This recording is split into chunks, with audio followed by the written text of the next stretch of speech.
Assalamualaikum warahmatullahi wabarakatuh. Selamat datang di Himara Podcast, podcastnya Mandua bersama saya Konita Nazula Uyun. Dan kali ini kita kedatangan guru favorit di MA Negeri 2 Kebumen.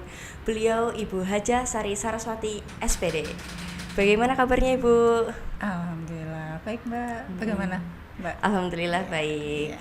Jadi hari ini kita akan membahas topik yaitu tentang Gen Z. Gen Z itu kan banyak marak disebut di sosial media, di kalangan remaja Ya, juga nih Bu. betul. Gen Z itu kan generasi Z. Itu mulai pada tahun 1999 sampai 2012 nih Bu tahunnya. Ya, sekitar. Nah, menurut Ibu apa sih pandangan Ibu terkait generasi Z ini Bu? Boleh tolong dijelaskan? Oke. Ya, generasi Z yang tadi kelahirannya ya antara 97 juga dianggap Gen Z ya, sampai 2012-an itu generasi yang dimana mereka dilahirkan saat itu sudah mengenal teknologi. Jadi mereka dianggap sebagai generasi teknologi. Bahkan mereka dianggap sebagai yang awal, yang paling yang anak-anak yang dari bayi sudah langsung melek teknologi gitu ya. Ya, itu antara lain. Oke, baik. Ya. Bagaimana peran Gen Z dalam kehidupan bermasyarakat, Bu?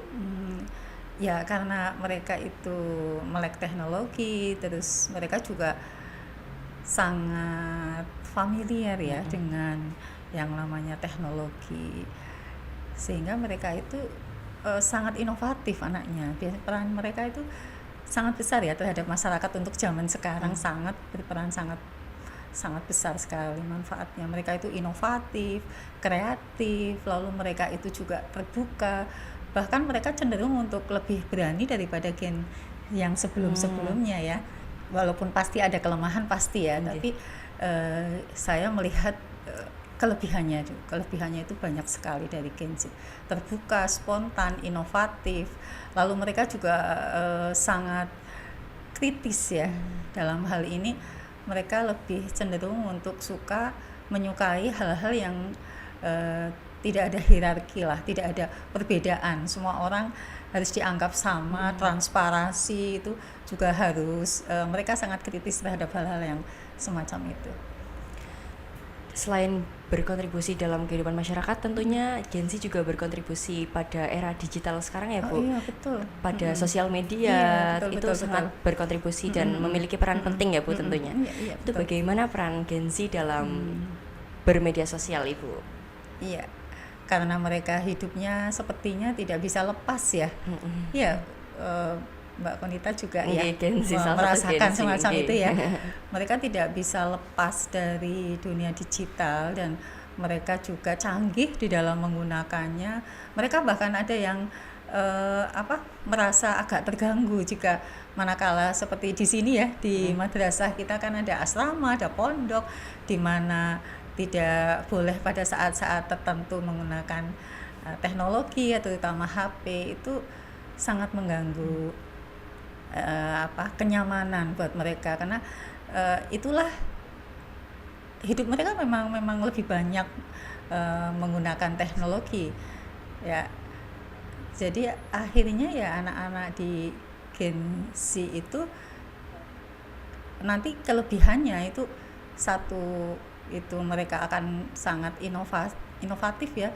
Misalnya seperti di masyarakat tadi Ibu lanjutkan ya, di masyarakat seperti inovasi-inovasi itu banyak sekali dimunculkan oleh Gen Z. Bahkan secara ekonomi kadang mereka sudah bisa mencari uang lewat digital. Iya, TikTok misalnya ya. Ibu lihat dari beberapa anak di sini juga Ibu amati, Ibu lihat mereka ada beberapa yang sudah ke sana. Nah, ini yang nanti mungkin perlu ada ada pembatasan juga ya, ada pengendalian di sini. Ini kelemahannya nanti kalau nanti dibahas kelemahannya ya, antara lain Gen Z juga kelemahannya itu salah satunya karena teknologi juga. Jadi akhirnya mereka kecanduan, mereka kurang fokus, mereka jadi tidak bisa lepas. Nah akhirnya itu hubungannya nanti dengan masalah belajar itu akhirnya di kalangan remaja itu. akan kembali lagi ke Ya. masalah pembelajaran di sekolah juga nggih Bu. Iya, betul sekali. Apakah ada perbedaan Ibu dari generasi Z ini sama generasi yang sebelumnya Ibu terkait Oke. kelebihan maupun kekurangan Oke, gitu? iya. Ada nggak Bu? Generasi sebelumnya kan generasi milenial ya, atau Milenial. Y ya. Dia sebut generasi Y itu antara tahun 80 sampai 90-an. 95 juga masih generasi Y kalau nggak salah, milenial. Sebenarnya nggak terlalu jauh beda, cuma kalau generasi milenial itu belum terlalu familiar dengan teknologi, sehingga mereka masih, kalau misalnya dilihat dari di sekolah itu, kalau generasi milenial itu masih separuh ya, sebagian yang teknologinya tidak sepenuhnya di sekolah, misalnya penggunaan teknologinya, HP-nya, atau di kelas metode pembelajarannya masih setengah-setengah, sehingga mereka masih lebih banyak bergerak. Tapi beda dengan generasi Z itu, kalau mereka tidak membiasakan untuk bergerak atau berolahraga itu kadang terkenalnya mager ya, istilahnya mager. malas gerak kayak gitu ya. Malas gerak. Nah, ini yang menjadi catatan juga buat orang tua seperti kami ya, untuk bisa bagaimana mensikapi anak-anak generasi Z dengan generasi Y atau milenial ya. Kalau generasi Y itu ya masih lebih banyak untuk mau beraktivitas, tapi generasi Z lebih banyak terpaku dengan gadgetnya, iya. Gadgetnya. Iya. Oke Bu. Nah, Gen Z ini kan berarti memiliki ambisi nggih Bu, memiliki ambisi sendiri yang berbeda dari generasi sebelumnya, yang mungkin ambisinya salah satunya ada di gadget atau ada di media sosial gitu. Nah, dari generasi Z ini apakah memiliki tantangan-tantangan yang dihadapi Bu dari tahun yang berbeda dari tahun sebelumnya? Tantangan yang dihadapi generasi Z dibandingkan generasi sebelumnya, begitu ya pertanyaannya, betul ya? Ya, kalau melihat dari generasi Z yang memiliki kelebihan, dia punya kemampuan untuk teknologinya lebih ya, itu dibandingkan dengan generasi sebelumnya tantangannya lebih banyak sebenarnya.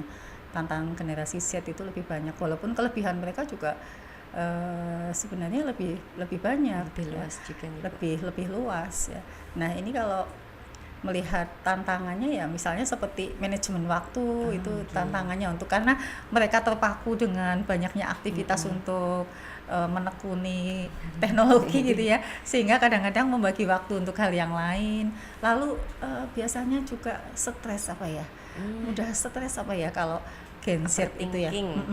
Betul, mudah stres. Lalu juga Gen Z itu tadi tantangannya adalah bagaimana caranya ambisinya yang besar itu kan, karena kenapa ya, kalau apa yang menyebabkan ambisi dari Gen Z lebih besar daripada Gen Y? Kalau saya lihat seperti itu, ambisi, keinginannya itu lebih tinggi, semangatnya lebih besar. Kira-kira karena, kalau mungkin berdasarkan pengalaman, mungkin kemungkinan besar karena mereka bisa melihat dunia dan seisinya lewat gadget. Iya, betul. Mereka bisa berkomunikasi dengan semua orang.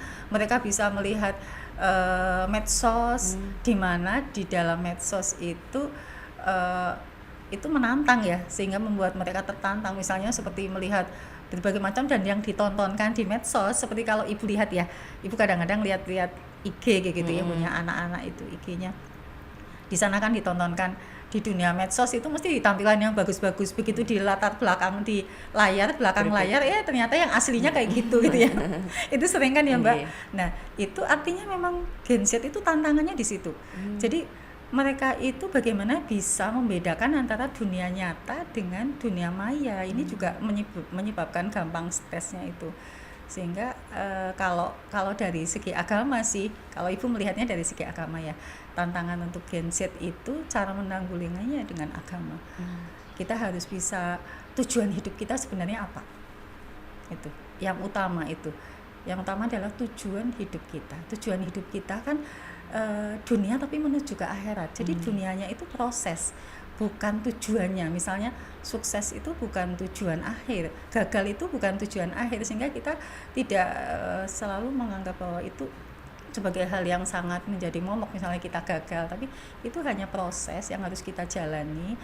Ya kalau di dalam Al-Quran ada ya suratnya seperti kalau sesudah kesulitan ada kemudahan seperti itu ya.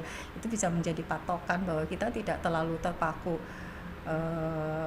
bahwa kita dianggap gagal berarti selesai, sehingga kasus-kasus yang ibu lihat sekarang seperti bunuh diri gitu ya Mbak, itu banyak kan. Setiap hari hampir kita menemui hal-hal semacam itu karena mereka tidak bermuara kepada tujuan hidup yang sebenarnya.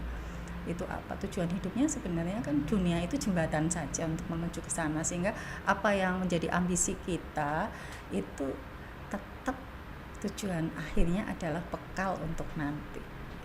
Ya. Baik, berarti cara menyikapi tantangan tersebut itu adalah dengan melihat tujuan hidup kita itu apa gitu, betul, terkait betul. Agama berarti gitu. Betul.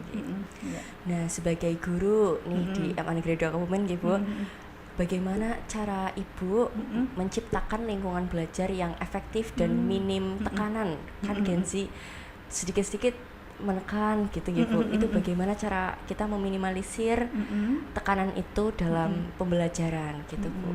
Bagaimana? Iya ya, Gen Z itu termasuk overthinking tadi ya, sensitif juga anaknya juga termasuk juga. Ya sebenarnya remaja pada umumnya, untuk gen yang lain juga sebenarnya sama, karena itu karakternya itu juga berbeda-beda dan pasti ada yang sensitif tapi ada juga yang tidak.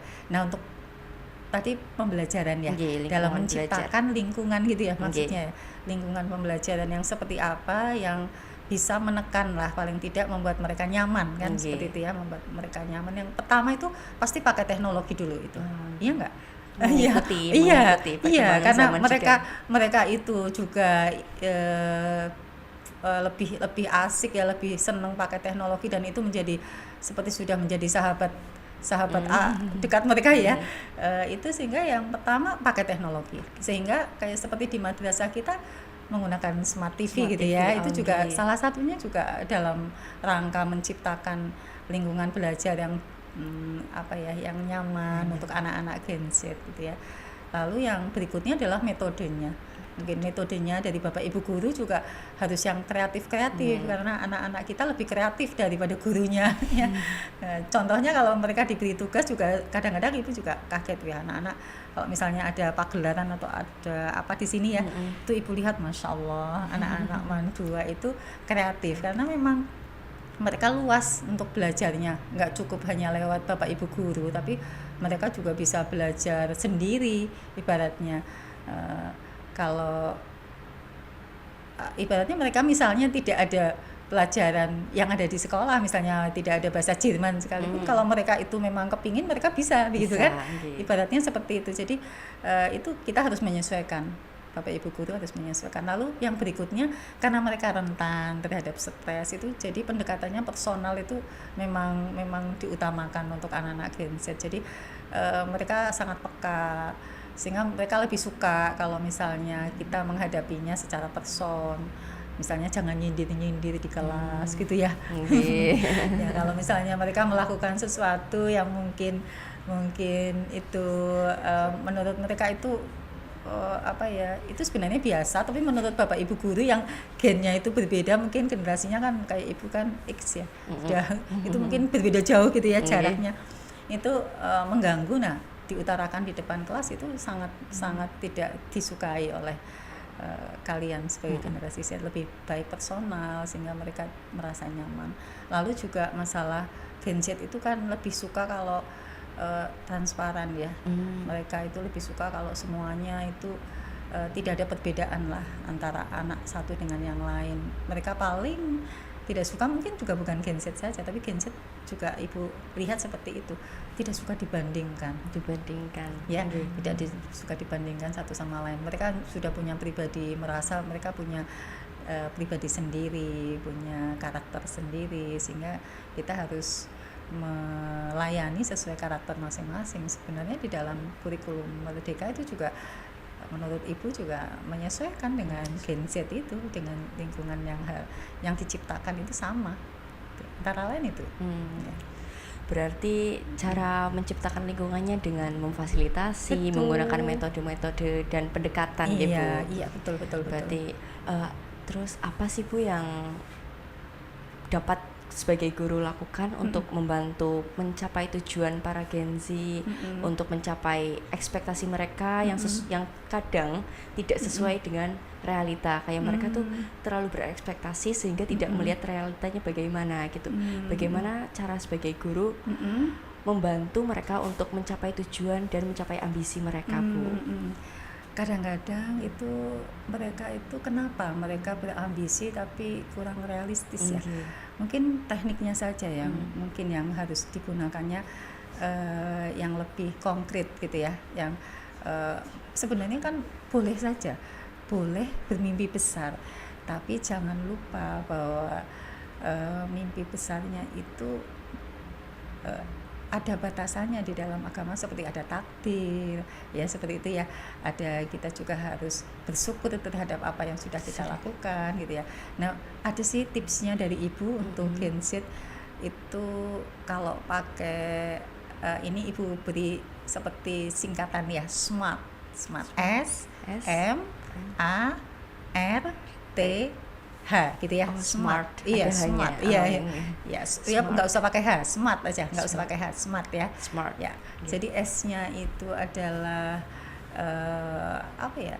Yang kalau dalam bahasa Inggrisnya ya, tadi Ibu agak lupa, tapi Ibu sudah mencatat di sini sebentar.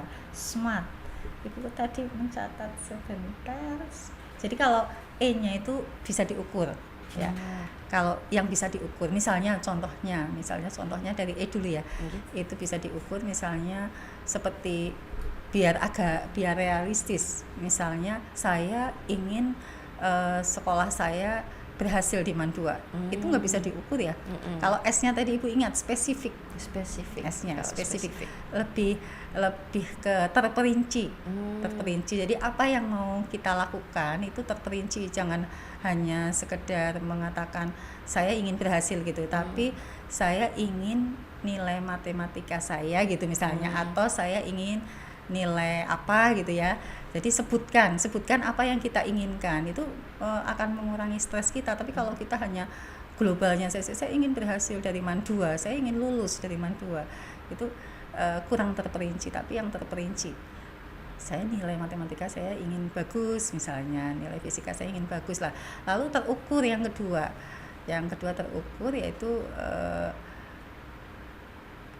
bagaimana diukur, langsung disebutkan gitu di situ. Tidak hanya sekedar nilai, akhirnya tidak hanya sekedar nilai matematika bagus, tapi berapa dari nilai matematika yang bagus itu berapa.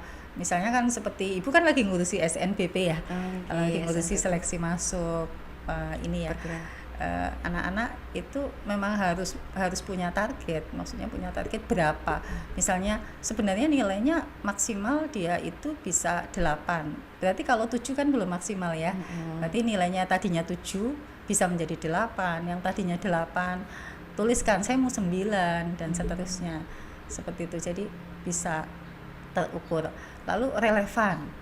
Nah, relevan itu maksudnya relevan dengan apa yang mau kita harapkan nantinya. Misalnya contohnya mau nilai matematika bagus karena kayak gitu. Karena apa? Karena saya mau kuliah di seperti itu. Jadi relevan. Jadi itu akan lebih memotivasi, akan lebih membuat semangat dan jelas.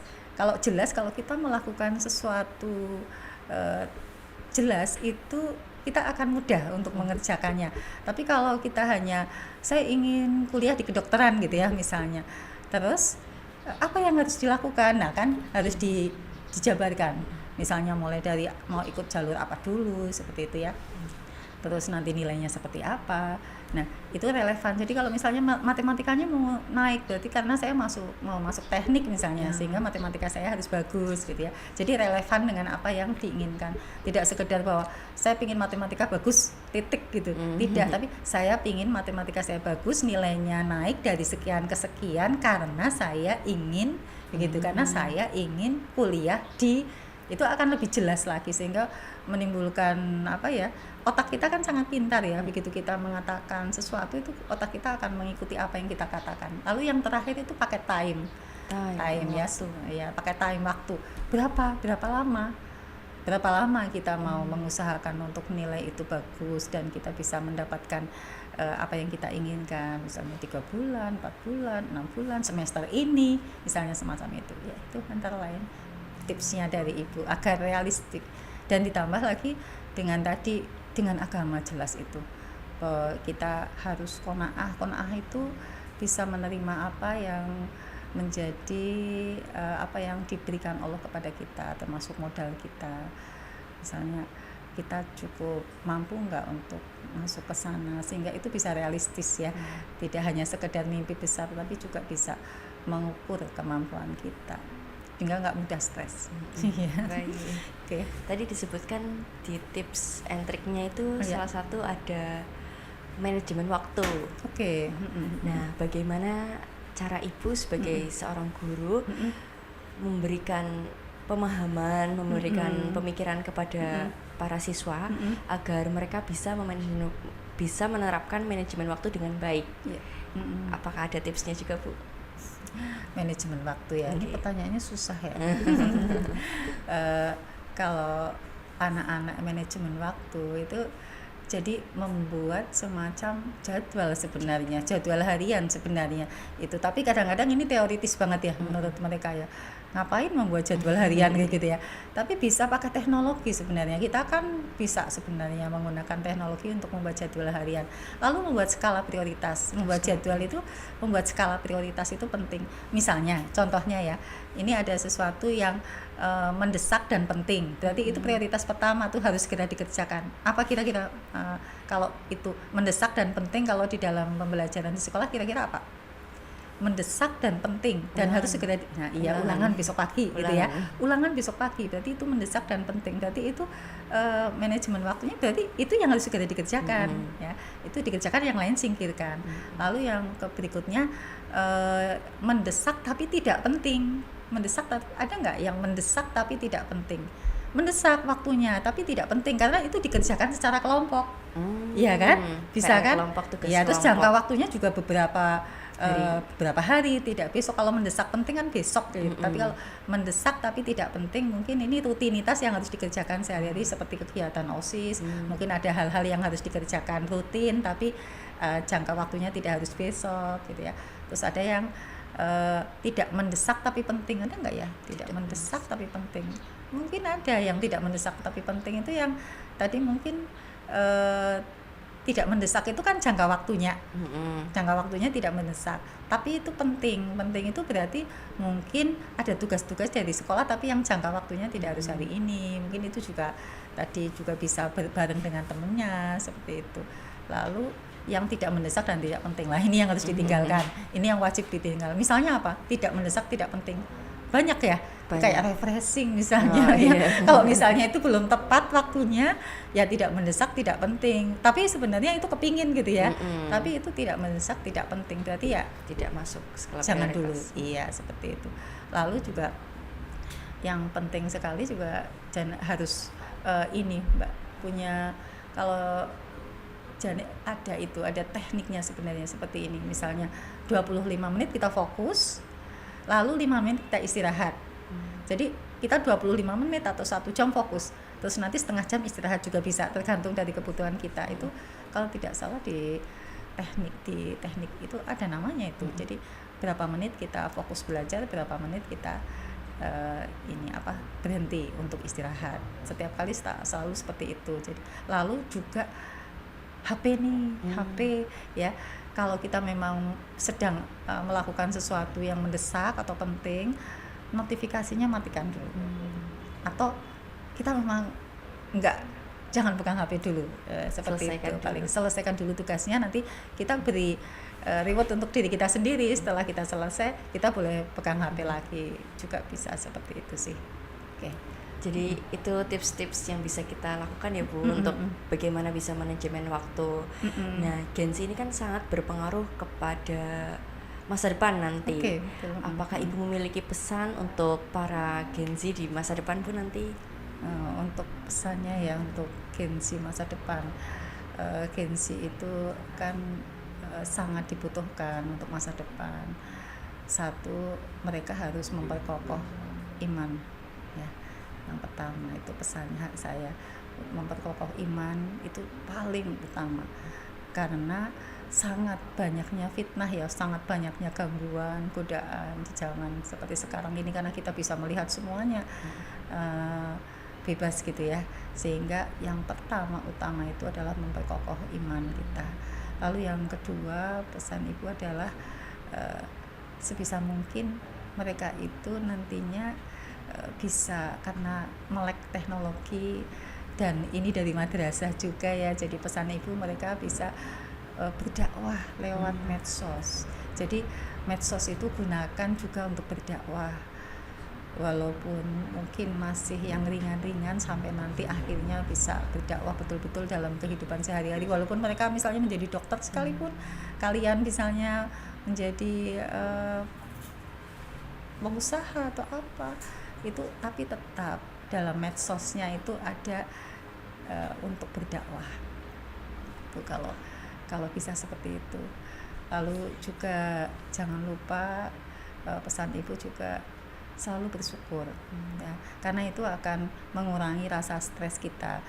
Kenapa orang itu stres? Karena mereka terpaku dengan hal-hal yang negatif yang ada di sekitar kita, sehingga akhirnya itu kita akan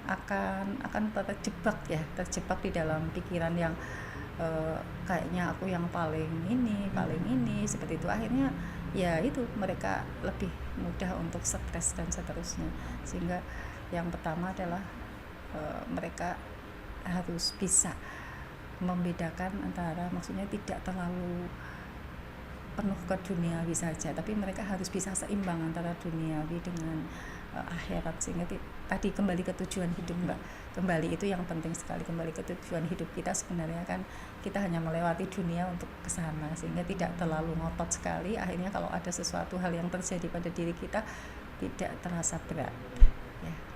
Baik, selanjutnya apakah Ibu ada motivasi atau pesan yang ingin disampaikan untuk bagaimana cara kita bisa mencapai ambisi dan keinginan kita nantinya? Ya, kalau pesan saya ya satu, karena saya guru BK dan juga di sini madrasah ya, jadi pesan saya kembali lagi ke agama, bahwa semua langkah tindakan kita menuju ke apa yang kita lakukan itu satu, harus diniati dulu dengan ikhlas. Niat dulu, yang pertama harus niat, karena semua kegiatan langkah kita jika kita awali dengan niat yang ikhlas, insya Allah itu akan mendatangkan kemudahan dan keberkahan ya. Yang kedua itu adalah jangan lupa ibadah. Jangan lupa sholat, jangan sampai lupa, karena kita semuanya itu yang pertama itu sholatnya dulu yang harus diperkuat. Setelah kita tadi bisa memperkokoh ini iman kita, yang kedua adalah kita juga harus sholat harus tetap kita lakukan dimanapun kita berada, walaupun besok kalian sibuk sekalipun tetap jangan tinggalkan itu sholat. Lalu yang berikutnya juga jangan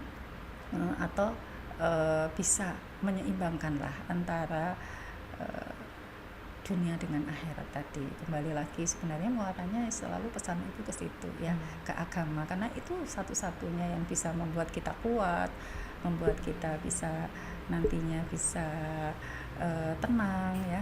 Kalau kita sukses juga kita akan banyak mendapatkan keberkahan, itu ya agama itu ya, seperti itu. Baik, terima kasih sekali Bu atas motivasi pesan-pesan. Semoga nantinya kita dapat menerapkan dalam kehidupan sehari-hari. Baik, marilah kita tutup. Terima kasih Ibu. Dan saya Konita Nazula Uyun izin pamit. Wassalamualaikum warahmatullahi wabarakatuh. Waalaikumsalam warahmatullahi wabarakatuh.